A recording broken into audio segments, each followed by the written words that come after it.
আমরা আজকে শারমিন আপার বাসায় আসছি। ওনার 2-3 দিন আগে বাসা পুড়ে গেছে এবং তার ঘরের সমস্ত আসবাবপত্রই পুড়ে গেছে, টাকা পয়সা থেকে শুরু করে সবকিছু। এমনকি ওনার যে গাভী গরুটা আছে সেটিও পুড়ে গেছে, অনেকাংশে উনিও পুড়ে গেছে। তারপরে আলহামদুলিল্লাহ ওনার 2 সন্তান সুস্থ আছেন, ওনার শাশুড়ি, ওনার হাজব্যান্ড, ওনারা সুস্থ আছেন। এটাই সবচেয়ে বড় পাওয়া।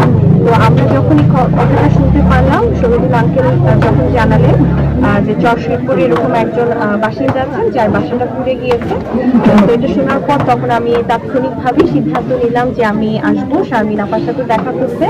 তো আলহামদুলিল্লাহ ওনার সাথে দেখা হয়েছে।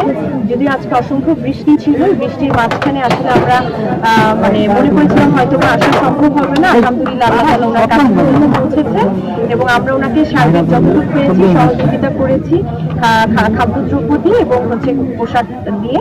তো ইনশাল্লাহ তার কথা আমাদের মনে থাকবে এবং পরবর্তীতে আমরা চেষ্টা করব জেলা বিএনপি সহ সকলে যেন তাকে আমরা সহযোগিতা করতে পারি।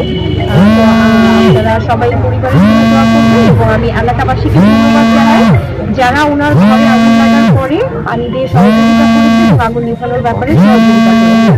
আমি তারপর এলাকাবাসী এবং ইউনিয়ন সকলের কাছে অনুরোধ করবো আপনারা এই পরিবারের দিকে এবং করুক এবং উত্তরোত্তর আল্লাহ তাআলা ওনাদেরকে রিজিক দেয় এবং ওনাদের জীবনটা যেন সহজ হয়, আমরা দোয়া করি ইনশাআল্লাহ। অবশ্যই আপনারা ভালো থাকবেন।